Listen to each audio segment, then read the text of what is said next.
नमस्कार दोस्तों, राधे राधे। मैं अजय वर्मा आपके साथ और आप देख रहे हैं फिजिक्स बाय अजय वर्मा और मेरे साथ पढ़ रहे हैं आज आप लेंस के लिए रेखीय आवर्धन। रेखीय आवर्धन बोले तो मैग्निफिकेशन बाय लेंस। आज हम देखेंगे कि किसी भी ऑब्जेक्ट को या वस्तु को जब लेंस के सामने रखते हैं, जब उसका प्रतिबिंब बनता है तो उस प्रतिबिंब की स्थिति कैसी होती है, मतलब कितना मैग्निफिकेशन होता है, कितना आवर्धन होता है, वो प्रतिबिंब छोटा बन के आता है या फिर बड़ा बन के आता है उसकी ऑब्जेक्ट की अपेक्षा। ये हमें आज के इस टॉपिक में देखना है। इसके लिए एक फॉर्मूला भी इजाद करेंगे। इजाद तो ऑलरेडी हो चुका है, हम कुछ नहीं करें, बस उस फॉर्मूले को आपके सामने पेश कर रहे हैं। ठीक है दोस्तों, चलते हैं।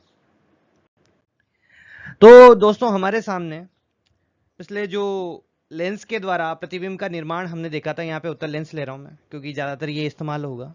उत्तल लेंस के लिए प्रतिबिंबों का निर्माण किया था। वहाँ पर एक पोजीशन थी, 6 पोजीशन में से एक पोजीशन थी जब हमारी वस्तु या ऑब्जेक्ट 2f डैश और f डैश के बीच में रखी हो तो उसकी इमेज कहाँ पर बनती है, वही स्थिति हमें इस्तेमाल करनी है यहाँ पर। और यही स्थिति हमने लेंस सूत्र में इस्तेमाल की थी। लेंस सूत्र की जो वीडियो है आपने प्लेलिस्ट में देख ली होगी, प्रकाशीय और यंत्र वाले में। ठीक है दोस्तों, जो कि मैंने पहले ही बना दी थी।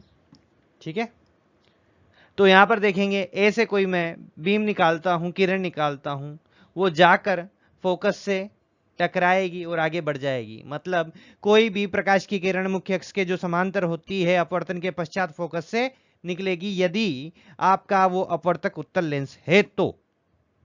ठीक है, यहां पर भी ऐसा ही हो रहा है। अब यदि अगली मैं प्रकाश की किरण लेता हूं जो कि हो ऑप्टिकल सेंटर से पास होती हुई गुजर रही है, ऑप्टिकल सेंटर से गुजर रही है, ऑप्टिकल सेंटर को काटती हुई गुजर रही है, तो उसका आवर्तन नहीं होता, वो सीधे सीधे निकल जाती है। यहां पर सी मैंने ऑप्टिकल सेंटर से दर्शा रखा है, यहां पे आप ओ भी कर सकते हो, कोई टेंशन वाली बात नहीं है। ठीक है, तो हमारे पास ये ऐसा चित्र निकल के आता है। और हमें दूसरी साइड में बोले तो 2f के पीछे जो ये पोजीशन है, ये यहां पर f है, 2f यहां पर कहीं पर आएगा। मैं बना ही देता हूं 2f आपके लिए। तो 2f कहीं यहां पर होगा, तो हमारी जो प्रतिबिंब है 2f के पीछे बनता हुआ नजर आएगा, 2f और अनंत के मध्य। ठीक है ना, इस वाली पोजीशन के लिए।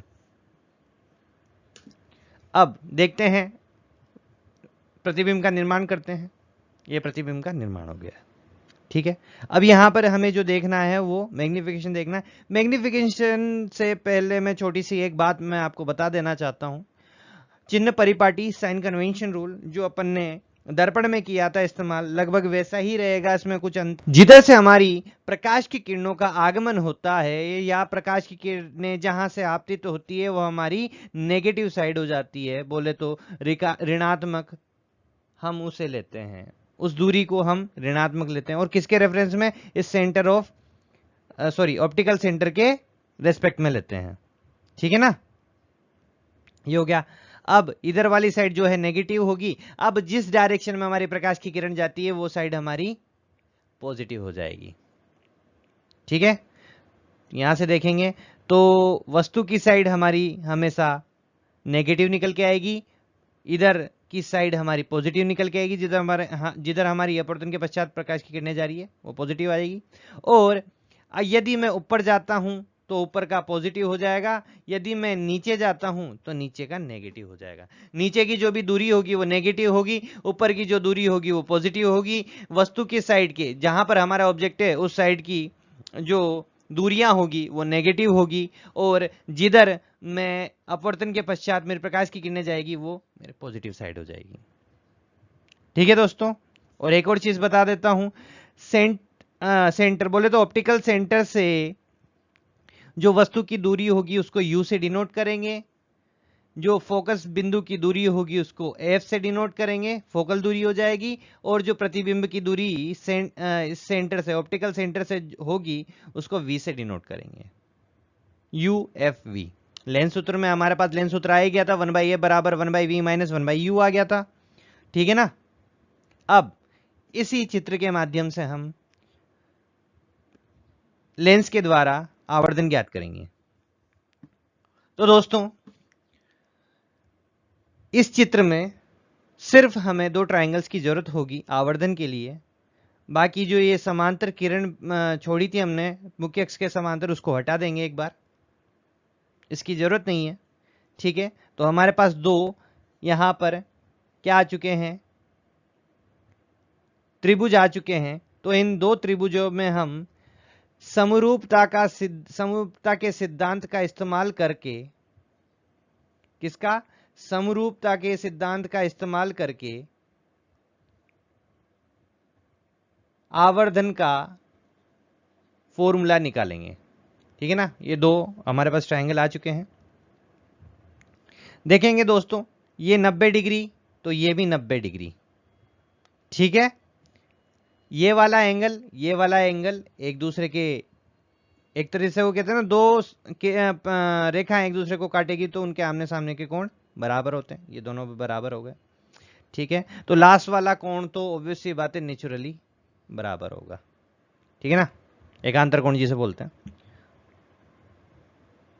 ठीक है, हो गया, तो तीनों कोण बराबर है, तो दोनों ट्रायंगल क्या होंगे, एक दूसरे के समरूप होंगे। समरूप है, बराबर नहीं है। यहां पर समरूप का मतलब अलग होता है, बराबर का मतलब अलग होता है।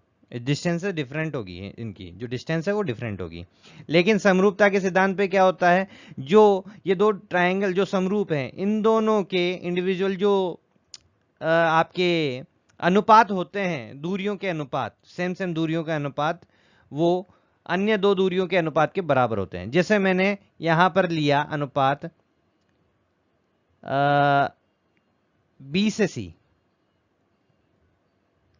BC, ये वाली दूरी ली मैंने, ये वाली। अब इधर भी ऐसी दूरी लूंगा, ये वाली। यहां पे कितना हो गया, B'C। तो दो दूरियों का अनुपात अन्य दो दूरियां, एक जैसी जो दूरियां होगी ना, उनके बराबर होगा। अब मुझे यहां पे हाइट का रिलेशन देना था। ठीक है ना, तो ये वाला ले लेता हूं, AB और A'B। तो सबसे पहले मैंने ये वाला ट्रायंगल लिया था, तो इधर भी ये वाला ट्रायंगल लूंगा, AB डिवाइडेड बाय A', ठीक है। अब यहां पर मैं BC को क्या लिख सकता हूं, BC को लिख सकता हूं मैं U, BC बराबर U था। और आप B', को क्या लिख सकते हो, V लिख सकते हो। ठीक है, AB को क्या लिख सकते हो, H लिख सकते हो। ठीक है, और आप इस A', B' को क्या लिख सकते हो, H'। हाइट हो गई, ठीक है ना, H क्या है, प्रतिबिंब, ये सॉरी वस्तु की ऊंचाई, H' क्या है, प्रतिबिंब की ऊंचाई। अब यही क्या, अब आपको क्या चाहिए था, मैग्निफिकेशन का फॉर्मूला चाहिए था। मैग्निफिकेशन का फॉर्मूला क्या होता है भैया, कि प्रतिबिंब की ऊंचाई, प्रतिबिंब की ऊंचाई किसकी अपेक्षा, वस्तु की अपेक्षा, वस्तु की ऊंचाई की अपेक्षा, या फिर अपेक्षा बोले तो मतलब रेस्पेक्ट में। ठीक है ना, मतलब प्रतिबिंब की ऊंचाई में वस्तु की ऊंचाई के रेस्पेक्ट में कितना अंतर आया, वही हमारा क्या होता है, मैग्निफिकेशन होता है। ठीक है ना, तो ये अनुपात जो होगा प्रतिबिंब की ऊंचाई का और वस्तु की ऊंचाई का, वही हमारा मैग्निफिकेशन हो जाएगा। तो यहां पर जो मामला है वो उल्टा है। एक बार इसको सीधा कर लेते हैं।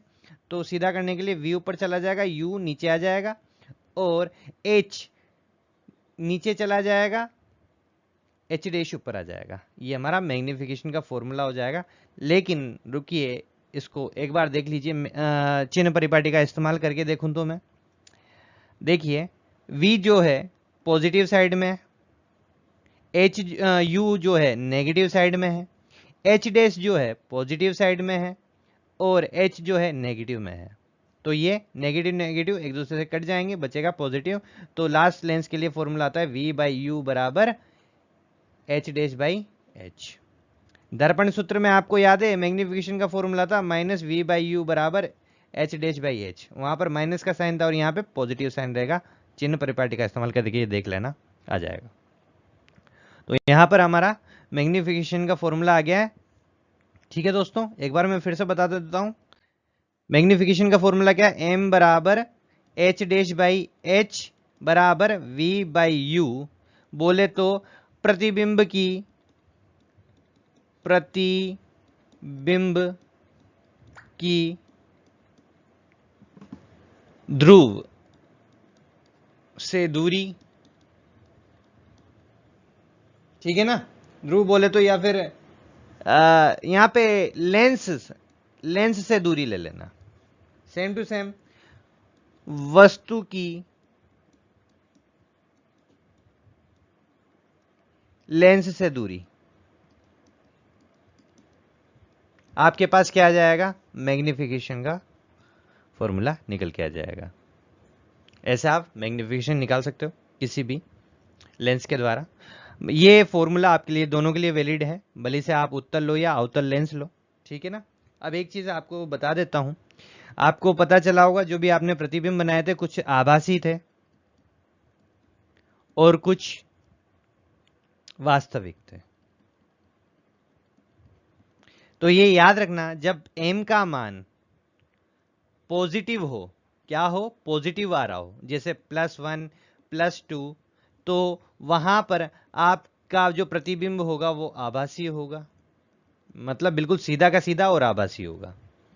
यदि आपका मैग्निफिकेशन का मान नेगेटिव में निकल के आ रहा है, जैसे -1 -1/2 कुछ भी ऐसे निकल के आ रहा है, तो वह वस्तु का प्रतिबिंब वास्तविक होगा और वास्तविक के साथ उल्टा होगा। इस चीज का ध्यान रखना दोस्तों, ठीक है। अगर m का मान 1 से बड़ा होगा तो प्रतिबिंब आपका बड़ा होगा, m का मान अगर 1 से छोटा है तो प्रतिबिंब छोटा होगा, ठीक है ना। 1 से छोटा परंतु 0 से बड़ा, मतलब देख लेना, यहां पे कंफ्यूज मत हो जाना भाई साहब। सबसे पहले अगर कोई भी मैग्निफिकेशन देखना हो, जैसे यहाँ पे मैं पहले एग्जाम्पल के लिए बता देता हूँ, यहाँ पे +2 आ रहा है, तो सबसे पहले प्लस का साइन अलग से चेक करो। प्लस का मतलब होगा आभासी, क्या होगा, आभासी। भाई साहब पता चल गया ये आभासी है। अब 2 में देखना है कि 1 से बड़ा है छोटा है, तो 1 से बड़ा है तो इमेज बड़ी निकल के आएगी, ठीक है, ऐसे करना है। एक और बार बता देता हूं, m का मान यदि -1/2 है, ठीक है, तो माइनस का मतलब क्या होता है, वास्तविक, क्या होता है, वास्तविक और उल्टी इमेज, ठीक है। अब देखना है 1/2, मैग्नीट्यूड देखना है आपको, ठीक है ना। 1/2 1 से छोटा है तो छोटी आएगी, प्रतिबिंब की आकृति कैसी होगी, छोटी होगी। ये था दोस्तों, अब मिलते हैं नेक्स्ट वीडियो में। आई होप आपको अच्छा लगा हो, बता देना अच्छा लगा हो तो। Radhe Radhe, bye bye, bye bye, bye bye, bye.